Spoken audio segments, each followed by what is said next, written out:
من اوایلی که این چند سال اخیر اومده بودم تبریز، دنبال یک کسی بودم که به هر حال دست ما رو بگیره، گهگاهی بریم کسب فیض بکنیم. از محضرش مواجه شده بود با ایام همین ماه شعبان و نیمه شعبان. یه وقت دیدم یکی از دوستان اینجا حضور دارن، تماس گرفتم به من که حضرت آقای مولانا شما رو دعوت کردن روز نیمه شعبان، یه سفره کوچیکی ایشون منزلشون مینداختن، نمیدونم چطور شده بود، اسم منم داده بودن اونجا، گفتن شما رو دعوت کردن.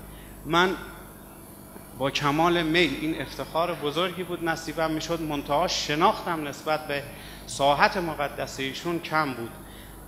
ظهر روز نیمه شعبان فکر میکنم 3 سال پیش یا 4 سال پیش میشد، به هر حال همراه دوستان اومدیم منزل ایشون، دیدم بزرگانی در اون مجلس هستن، در اون جلسه.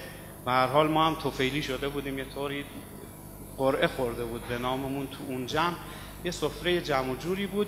از جمله بزرگانی که اونجا بود حضرت آقای فاطمی نیا بودن که از عرفای بزرگن، گهگاهی همین مسجد همین مجلس هم ایشون اومدن صحبت کردن. مقام عرفانی و معنوی حضرت آیت الله مولانا اونجا برای من روشن شد که اولا از نظر علمی، شما اونایی که حضرت آقای فاطمی نیا رو میشناسن دیدین یه وقت مثلا یه حدیثی، یه شعری، یه روایتی رو میخواد بگه، یه آدرسایی میگه، خیلی آدرسای پیچیده، مثلا میگه در مصر فلان شهر، نمیدونم کتابخونه کجا، مسجد کجا، اون پشت کتابخونه یه جایی مثلا یه جزوه‌ای هست، اون جزوه این مثلا شعر یا این مطلب داخلش هست. اونایی که با حضرت آقای فاطمی نیا ارتباط دارن میدونن اینطور یه وقت آدرس میده. یه بحث علمی شد تو اون جلسه، یه آدرس اینطوری ایشون دادن، یه اشاره‌ای کردن.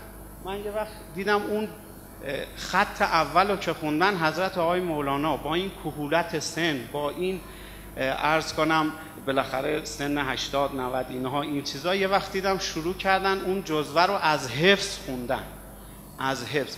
تعجب دیدم چهره آقای فاطمی نیا از تعجب همچین مات مونده بود که من نمیدونستم شما به یه چنین مطلبی علمی دسترسی دارین. بعد حضرت آقای فاطمی نیا موقع که اونایی که محضر آقای مولانا مشرف شدن دیدن، بچه هم میومد بلند میشد ایشون، با اینکه پاشون درد میکرد، اون وقت موقعی رفتن حضرت آقای فاطمی نیا بلند شدن، ایشون بلند شد، بغل کردن آقای مولانا رو، دست آقای مولانا رو بوسیدن، گفتن سیدی و مولایی.